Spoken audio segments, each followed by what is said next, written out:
Você pode achar que está apenas refletindo, preocupado com algo, revivendo uma lembrança, mas a verdade é mais profunda.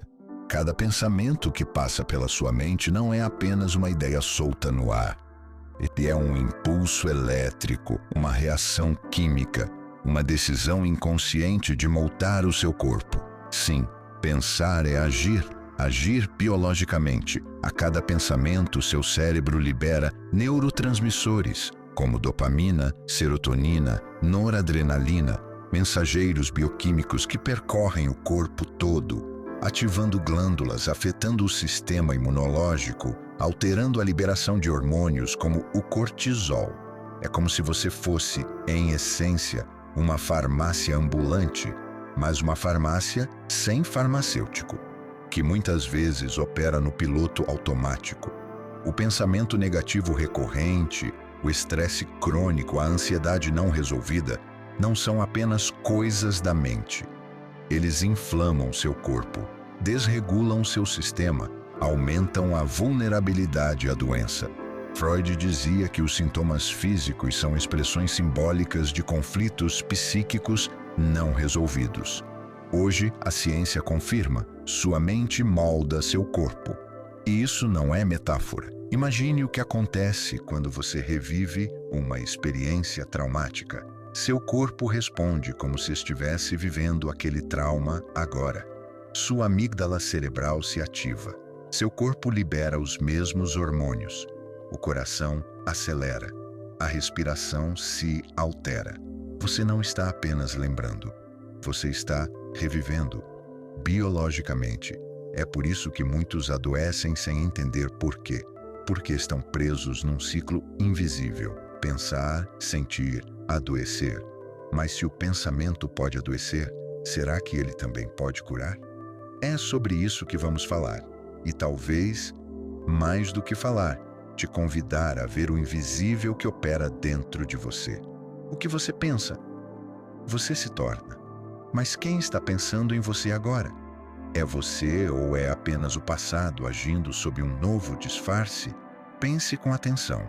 Existe um fenômeno que intriga médicos e cientistas há décadas. Um comprimido sem princípio ativo é administrado a um paciente. Ele acredita que está tomando um remédio poderoso e melhora mesmo. Seus sintomas diminuem, a dor alivia. Os exames mostram progresso.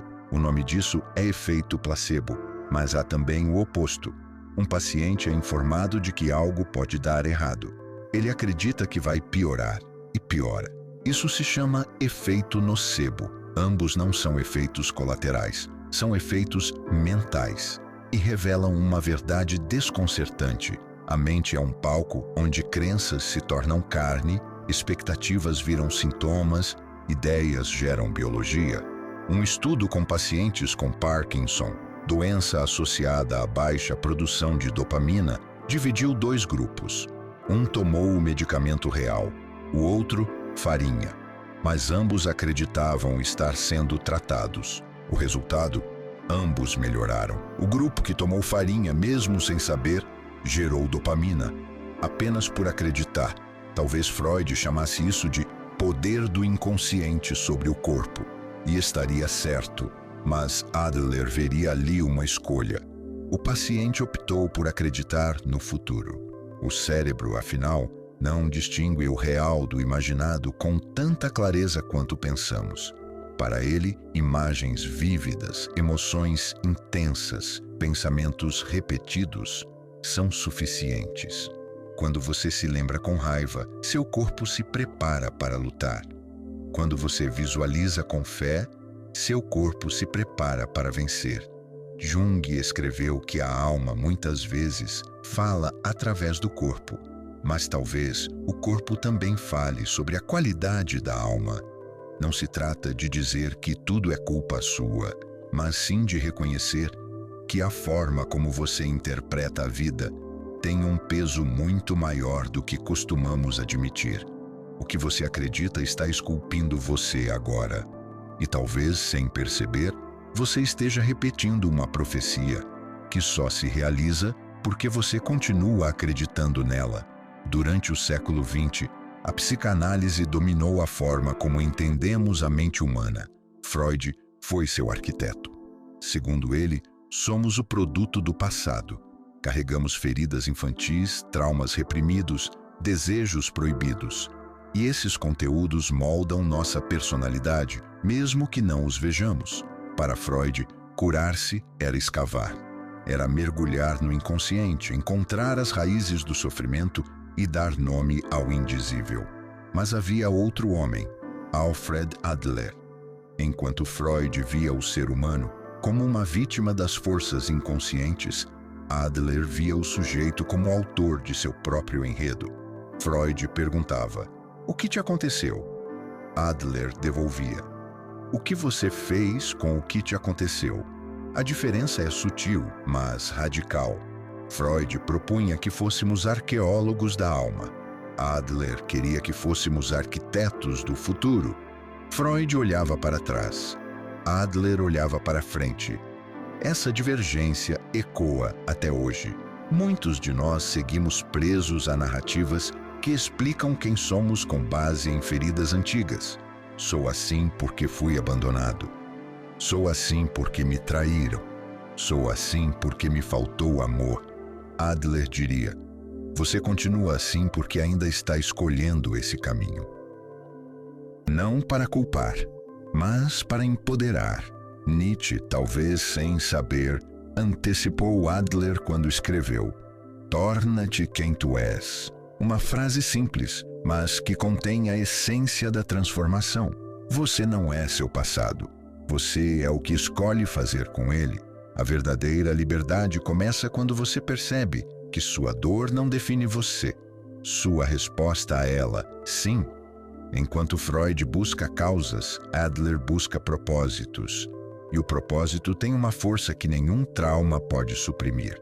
Talvez seja a hora de parar de perguntar: por que sou assim? E começar a perguntar: para que continuo sendo assim? A medicina moderna nos ensinou a olhar o corpo como uma máquina. Uma estrutura de ossos, músculos, órgãos e funções. Mas o corpo é mais do que isso. Ele é um espelho da mente. Toda emoção que você evita, o corpo processa por você. Raiva não expressa vira tensão. Tristeza não sentida vira exaustão. Medo ignorado vira insônia. Você pode fingir que não sente, mas seu corpo não finge. Ele traduz. Na linguagem da psicanálise, isso se chama somatização. É o simbólico invadindo o biológico. Um conflito psíquico que se inscreve na carne. Jung dizia que aquilo que não enfrentamos no inconsciente se manifesta como destino. E às vezes esse destino vem em forma de dor física. A ciência hoje chama isso de eixo neuroimunoendócrino. 3 sistemas: o nervoso, o imunológico e o endócrino, operando em rede. Um pensamento de ansiedade pode acionar o hipotálamo, que ativa glândulas que liberam hormônios como o cortisol, que por sua vez reduzem sua imunidade. Um pensamento repetido o suficiente se torna uma química. E essa química se torna um sintoma. Mas se isso é verdade, o oposto também é. Pensamentos de calma, práticas de visualização, exercícios de respiração, estados de presença, tudo isso ativa o sistema parasimpático, o lado da cura. Seu corpo entra em segurança fisiológica, produz menos inflamação, estimula hormônios de regeneração e, o mais impressionante, modifica a expressão dos seus genes. Isso tem nome: epigenética. Você não está preso à sua genética.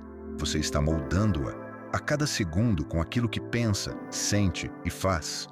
O corpo fala, mas quase ninguém escuta. Vivemos entorpecidos, correndo, acumulando, reagindo. Silenciar é o primeiro passo. Silenciar para ouvir o corpo.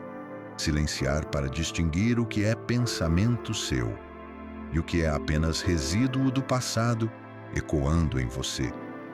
Talvez você não precise de mais esforço, mas de mais escuta. Talvez o que falta não seja um remédio, mas um reencontro com o seu próprio ritmo.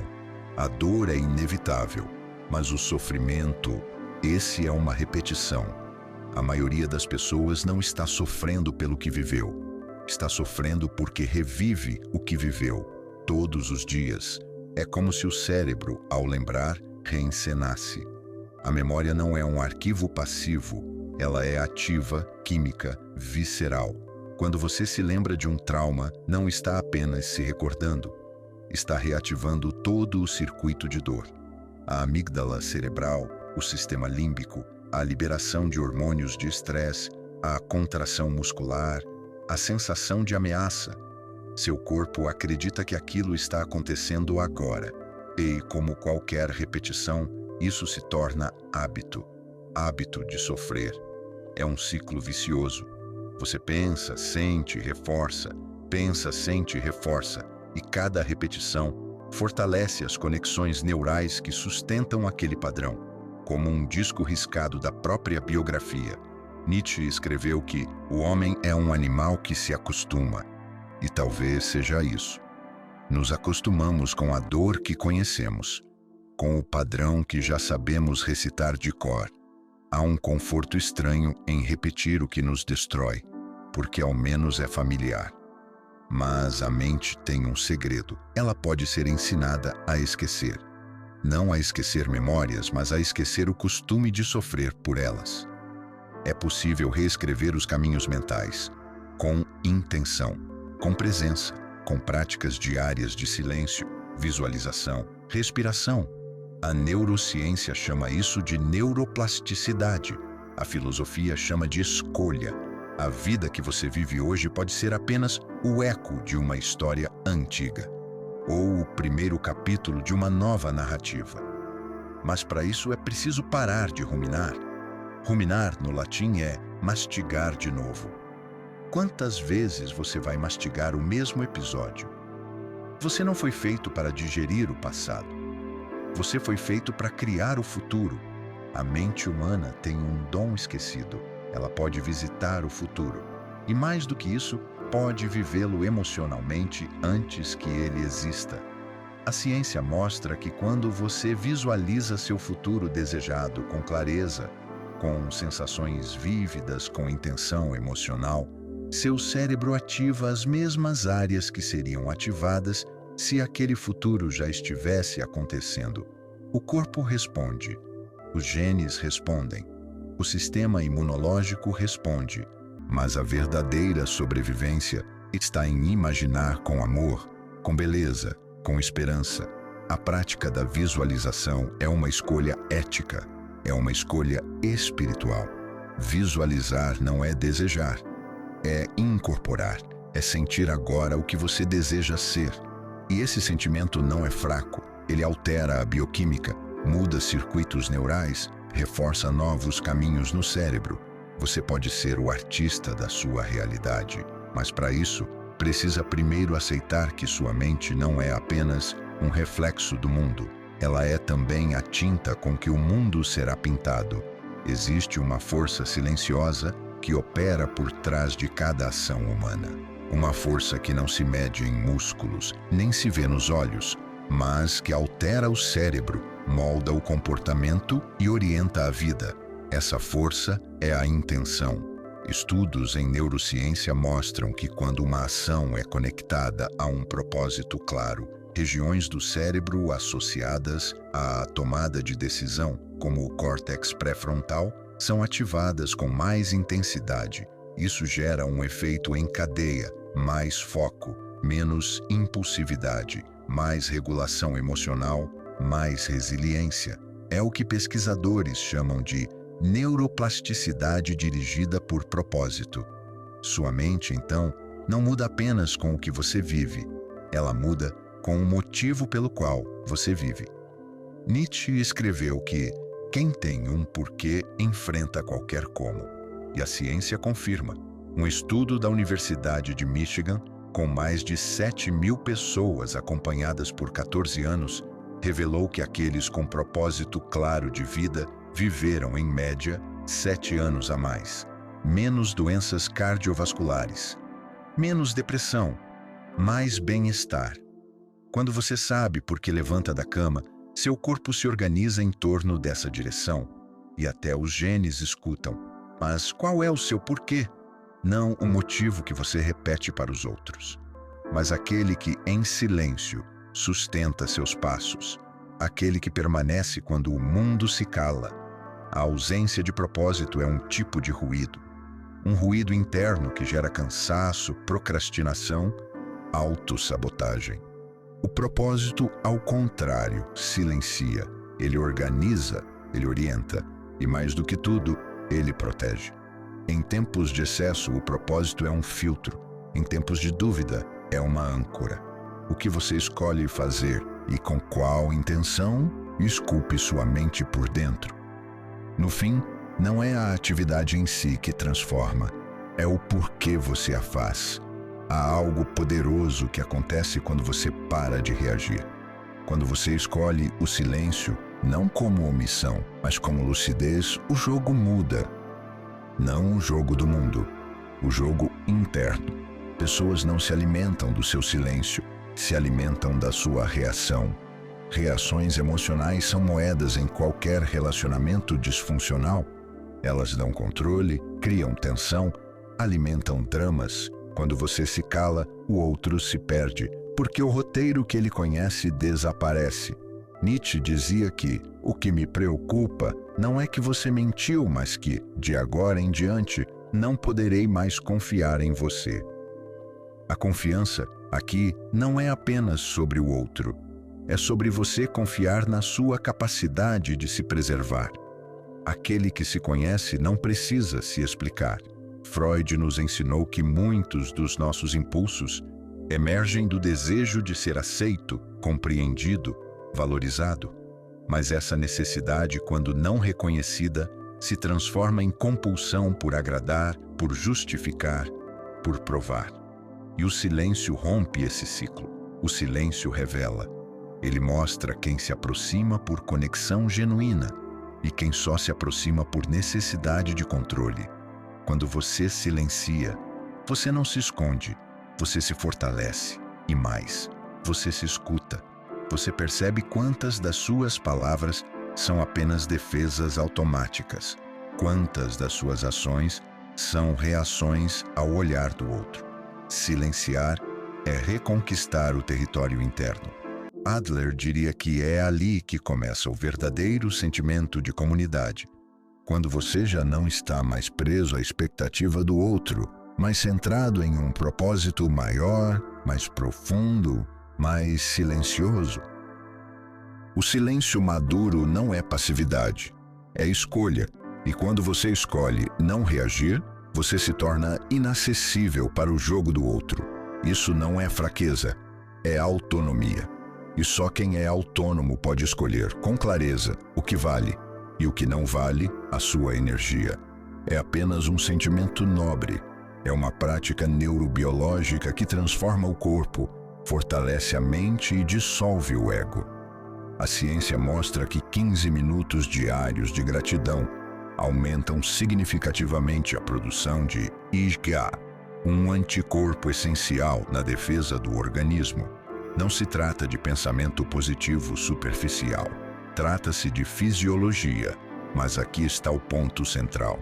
A gratidão verdadeira só emerge quando você sai de si, quando você para de se perguntar o que falta e começa a servir.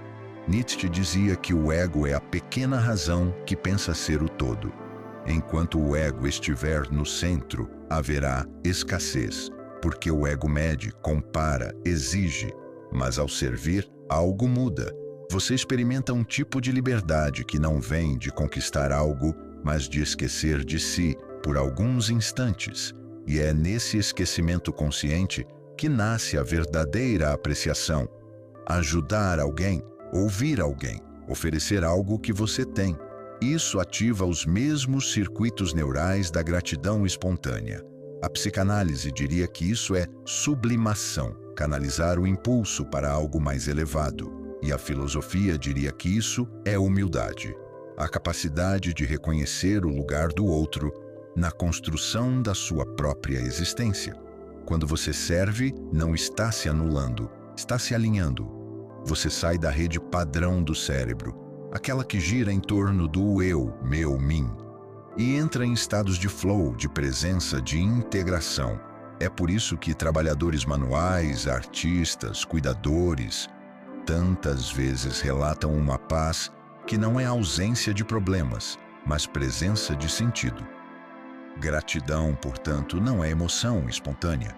É treino, é gesto, é prática. Ela começa pequena como um gesto de silêncio diante de uma manhã qualquer e termina como um estilo de vida. Quanto mais você serve, menos precisa provar. Quanto mais agradece, menos exige. E é aí que o ciclo do ego se rompe e o ciclo da presença começa.